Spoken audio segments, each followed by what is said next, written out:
அனைவருக்கும் வணக்கம். தமிழ்நாட்டில் மாரியம்மன் கோவில் அப்படின்னாலே எல்லாருடைய நினைவுக்கும் வரக்கூடியது திருச்சி சமயபுரம் மாரியம்மன் தாங்க. தமிழகத்தினுடைய மிகவுமே சக்தி வாய்ந்த புகழ்பெற்ற அம்மன் தலங்களில் ஒன்றாக விளங்கக்கூடிய இந்த ஆலயத்துக்கு வந்து போகும் பொழுது தீராத நோய்களையும் தீர்க்கக்கூடிய அத்தனை விதமான பரிகாரங்களும் இங்கே வந்து செய்யப்படுது. பொதுவாக ஒரு மனிதனுடைய வாழ்க்கையில் எந்த விதமான துன்பங்களும் இல்லாமல் வாழணும் அப்படின்னா இறை வழிபாடு அப்படிங்கிறது ரொம்பவே முக்கியமானது. சுய ஒழுக்கத்தோடையும் இறை வழிபாட்டாலையும் நம்மளால் சாதிக்க முடியாதது அப்படின்னு எதுவுமே இருக்கவே முடியாதுங்க. ஸோ அப்படி எல்லாத்தையுமே நமக்கு சாதித்து காட்டக்கூடிய ஒரு சக்தியாக சமயபுரத்தால் வந்து காணப்படுறாங்க. சமயபுரத்தால் அப்படின்னு சொன்னாலே எல்லாருக்குமே ஒரு பரவசமானது கிடைச்சிடுங்க. தீராத நோய்களையும் தீர்த்து வைக்கக்கூடிய சிறப்புமிக்க பரிகார தலமாகவும் காணப்படக்கூடிய சமயபுரத்தால் பற்றின நிறைய விஷயங்களை இந்த பதிவில் நம்ம தொடர்ந்து பார்க்க போகிறோம். ஸோ வீடியோ உங்களுக்கு கண்டிப்பாக யூஸ்ஃபுல்லாக இருக்கும். எங்கேயும் ஸ்கிப் பண்ணிடாமல் தொடர்ந்து பாருங்கள். சமயபுரத்தால் மேலே உங்களுக்கு நம்பிக்கை இருக்குன்னா மறக்காமல் வீடியோக்கு ஒரு லைக் பண்ணிக்கோங்க. கீழே இருக்கக்கூடிய கமெண்ட் பாக்ஸில் சமயபுரத்தாலே போற்றி போற்றி அப்படின்னு மறக்காமல் கமெண்ட் பண்ணுங்கள்.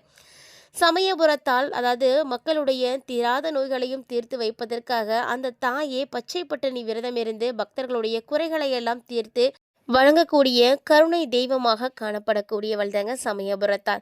சமயபுரத்தால் அம்மன் பார்த்தீங்கன்னா மாசி மாதத்தில் பூச்சொரித்தல் விழா முதல் பங்குனி மாத தேர் திருவிழா வரைக்குமே அம்மன் பச்சை பட்டினி விரதம் இருந்து அதாவது உணவு அருந்தாமல் இருப்பாங்களாம். அப்போது அம்மனுக்கு அபிஷேகம் செய்யாமல் பச்சரிசி மாவு, இளநீர், நீர்மோறு, பானகம் மட்டுமே வைத்து நைவேத்தியமாக வந்து படைக்கப்படுது. ஸோ தீராத நோய்களையும் தீர்க்கக்கூடிய வல்லமை படைத்தவள் இவதாங்க. பெரியம்ம அம்மை நோய்கள் உடல்நல கோளாறுகள் தீர்க்கக்கூடிய அம்மனாக வந்து கருதப்படுறாள். கஷ்டத்தோடு வரக்கூடிய அத்தனை பேரையுமே தாயாக இருந்து வாரி அரவணைக்கக்கூடியவள் அப்படின்னு சமயபுரத்தா வந்து சொல்லலாம். ஸோ அம்மன் மீது இருக்கக்கூடிய நம்பிக்கையால் பக்தர்கள் மாவிளக்கு ஏற்றுறது, அழகு குத்துறது, பால் குடம் எடுக்கிறது, மஞ்சள் துணியில் குழந்தைய தூளியாக கட்டி தூக்கி வர்றது, இந்த மாதிரி எக்கச்சக்கமான நேர்த்திக்கடன்களை வந்து செலுத்துறது உண்டு. ஸோ யார் ஒருவருக்கு எந்த ஒரு குறை இருந்தாலுமே கூட அம்மனை நல்லா வேண்டிக்கிட்டு போகும் பொழுது சீக்கிரமாக வந்து நடக்கும் அப்படிங்கிறது ஐதீகம். அதனால தாங்க தமிழ்நாட்டில் பல்வேறு இடங்களில் இருந்துமே கூட சமயபுரத்தால் தேடி வரதுண்டு. நீங்கள் சமயபுரம் கோவிலுக்கு போயிருக்கீங்களா அப்படின்னு மறக்காமல் கமெண்ட் பண்ணுங்கள். சமயபுரத்தில் நீங்கள் செய்யக்கூடியதாக வழிபாடுகள் உங்களுக்கு தெரியும்னாலும் கமெண்ட் பாக்ஸில் கமெண்ட் பண்ணுங்கள். கண்டிப்பாக அம்மனை மனசார பிரார்த்தனை செய்து வழிபாடுகள் செய்யும் பொழுது குழந்தை பாக்கியம் இல்லாத எல்லாருக்குமே அந்த குழந்தை பேரானது கிடைக்கும் அப்படிங்கிறது தான் ஐதீகம்.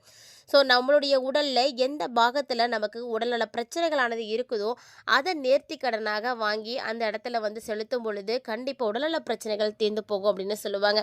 அது மட்டும் கிடையாதுங்க. சொத்து தகராறுகள், வாக்கிய வரப்பு தகராறுகள் அப்படின்னு எல்லாத்தையுமே தீர்க்கக்கூடியவள் அப்படின்னா அது சமயபுரத்தால் மட்டும்தாங்க.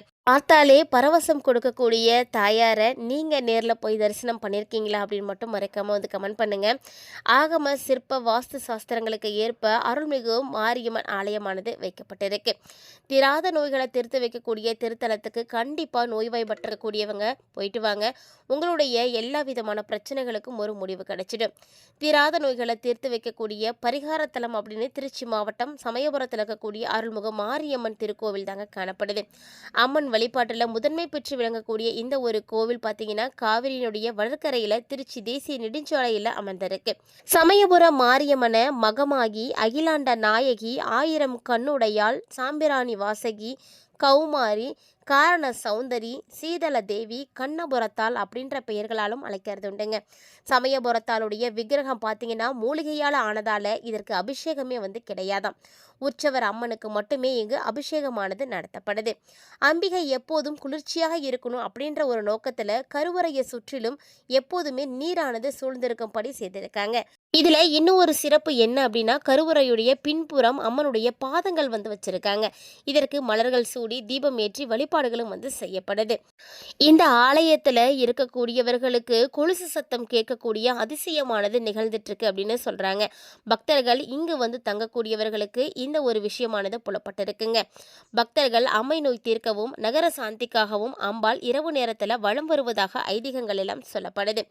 உலகை ஆளக்கூடிய மாரியம்மன் அப்படின்னு சொன்னாலுமே கூட கண்ணபுரத்தினுடைய காவல் எல்லை தெய்வம் செல்லாண்டி அம்மன். அதனால இங்கு முதல் பூஜை அவளுக்கு கொடுத்த பிறகுதான் தனக்கான பூஜை வழிபாடுகளை ஏத்துக்கிறாளாம் சமயபுரத்தாள். இந்த சமயபுரத்தாளுக்கு பார்த்தீங்கன்னா அம்பாள் வந்து சிவரூபமாக வந்து இருக்கிறதுனால இங்கு விபூதி தான் விசேஷ பிரசாதமாகவே வந்து வழங்கப்படுது. தைப்பூசத்தின் பொழுது அம்மன் கொள்ளிடக்கரையின் தென்பகுதியில் நீராட வருவாளாம். அன்றைய தினம் ஸ்ரீரங்க பெருமாள் ஆலயத்திலிருந்து பட்டு புடவைகள், மாலைகள், தளிகைகள் மகமாயிக்கு சீராக அனுப்பி வைக்கக்கூடிய வழக்கம் தொன்று தொட்டு வளர்ந்துட்டு இருக்கு. பக்தர்கள் அம்பாளை வேண்டி விரதம் இருப்பது நடைமுறையாக இருக்குங்க. ஆனா இங்கு பக்தர்களுக்காக அம்மனே விரதம் இருக்கிறாள். அதுதான் பச்சை பட்டினி விரதம். மாசி மாத கடைசி ஞாயிறு அன்னைக்கு நடைபெறக்கூடிய பூச்சரித்தல் திருவிழாவோட அம்மனுடைய இந்த விரதமானது துவங்க ஆரம்பிக்கும். பூச்சரித்தலின் பொழுது அம்மனுக்கு பூக்கள் வந்து குவியும். மேலும் இந்த ஆலயத்துல நிகழக்கூடிய அற்புதங்களும் பிரார்த்தனைகளும் உங்களுக்கு தெரியுமாங்க. அம்மை நோய் பிடித்தவர்கள் தங்கி குணம் பெற இங்கு தனி மண்டபமே வந்து வச்சிருக்காங்க. இங்கு நோயாளிகளுக்கு தினமும் அம்மனுடைய அபிஷேக தீர்த்தம் பிரசாதமாக வழங்கப்படுது. இதனால விரைவில் வந்து நோய் குணமடைவதாக பக்தர்கள் நம்புறாங்க. மேலும் அம்மனுக்கு மாவிளக்கும் எலுமிச்சை பழ மாலையும் விருப்பமானவையாக காணப்படுது.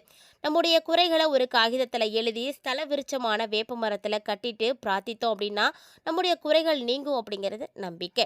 மேலும் பார்த்தீங்கன்னா இங்கு கரும்பு தூளி எடுத்தல் அப்படின்றது விசேஷ பிரார்த்தனையாக இருக்குங்க. பிரசித்தி பெற்ற ஒரு பிரார்த்தனையும் கூட. அதாவது குழந்தை பேரு இல்லாமல் இருக்கக்கூடிய தம்பதிகள் கரும்பு தூளி எடுக்க வேண்டிக்கிறாங்க. அன்னையினுடைய அருளால கருவுற்று சீமந்தம் முடிந்த பின்பு சீமந்த புடவை வேஷ்டியை பத்திரமா வந்து வச்சிருப்பாங்களாம். குழந்தை பிறந்தும் 6வது மாதத்துல கரும்பு தூளி பிரார்த்தனையை வந்து நிறைவேற்றுவது வழக்கமா இருக்கு. போல அம்மன்ட்ட நம்முடைய குறைகள் என்ன இருந்தாலும் சரிங்க, அதை வேண்டிக்கிட்டு ₹1 நாணயத்தை மஞ்சள் துணியில கட்டி நம்ம வேண்டிக்கும் பொழுது அது கண்டிப்பாக வந்து நிறைவேறும் அப்படிங்கிறது முக்கியமான ஒரு விஷயம். ஸோ நீங்கள் சமயபுரம் ஆலயத்துக்கு போய் இது மாதிரி ஏதாவது ஒரு வேண்டுதல்கள் செய்திருக்கீங்களா, உங்களுடைய குறைகள் நீங்கி இருக்கா அப்படின்றத மறக்காம வந்து கமெண்ட் பண்ணுங்கள். இது பார்க்கக்கூடியவர்களுக்கு ரொம்பவே வந்து பயனுள்ளதாக இருக்கும். சமயபுரத்தால் சக்தி நிறைந்தவள். சமயபுரத்தாளுடைய மகிமைகள் இவ்வளவுதான் அப்படின்னு நம்மளால சொல்லி முடிக்க முடியாதுங்க. அந்த அளவுக்கு சக்தி படைத்தவள். அதுவும் ஆடி மாதம் பிறந்துச்சு அப்படின்னா அம்மனுக்கே உரிய அந்த மாதம் ரொம்பவே சிறப்பான விசேஷ வழிபாடுகளோடு வந்து இருப்பாங்க. செவ்வாய், வெள்ளி, ஞாயிற்றுக்கிழமைகளில் அம்மன் கோவில்களில் எல்லாம் பெண்களுடைய கூட்டம் வந்து அலைமோதும். அண்டச்சாரத்தில் இயங்க கொண்டிருக்கக்கூடிய ஆதிசக்தியை ஆடி மாதத்தில் வழிபாடு செய்கிறது ரொம்பவே சிறப்பானதுன்னு சொல்லுவாங்க. தமிழகத்தில் இருக்கக்கூடிய சக்தி தலங்களுக்கு எல்லாம் தலைமை பீடம் அப்படின்னா அது சமயபுர கோவில் தாங்க. ரொம்பவே சிறப்பான இந்த கோவிலில் செய்யக்கூடிய ஒவ்வொரு பிரார்த்தனைகளுமே நமக்கு நல்ல ஒரு பலன்களை கொடுக்கக்கூடியது தான். சமயபுரத்தில் வந்து காக்கக்கூடிய மாரியம்மன் பெண்களுடைய தாயாகவே வந்து காணப்படுறா. என்ன குறைகளோடு நீங்கள் இருந்தாலுமே கண்டிப்பாக இங்கு வந்து வேண்டிக்கும் பொழுது அது எல்லாமே வந்து சரியாக போகும் அப்படின்றது நம்பிக்கைங்க. ஸோ கண்டிப்பாக நீங்களும் சமயபுரம் இது வரைக்கும் வந்ததில்லை அப்படின்னா வந்து ஒரு முறை வழிபாடு செய்யுங்க. இது சமயபுரத்தால் வழிபாடு செய்கிறதுனால உங்களுக்கு கோடான கோடி நன்மைகளானது கிடைக்கும் அப்படின்றத கண்டிப்பாக இந்த பதிவில் நீங்கள் தெரிஞ்சிட்ருப்பீங்கன்னு நினைக்கிறேன். மஞ்சள், பச்சை, சிவப்பு அப்படின்னு பட்டுல இவளை பார்க்கறதுக்கே நமக்கு பாக்கியமானது கிடைச்சிருக்கணுங்க. ஸோ இந்த அம்மனை நீங்கள் நேரில் தரிசனம் பண்ணியிருக்கீங்க அப்படின்னா மறக்காமல் வீடியோக்கு ஒரு லைக் பண்ணிக்கோங்க. இதுபோல் நிறைய இன்ட்ரெஸ்டிங்கான தகவல்களோட மற்றும் ஒரு தலைப்பில் சந்திக்கலாம்.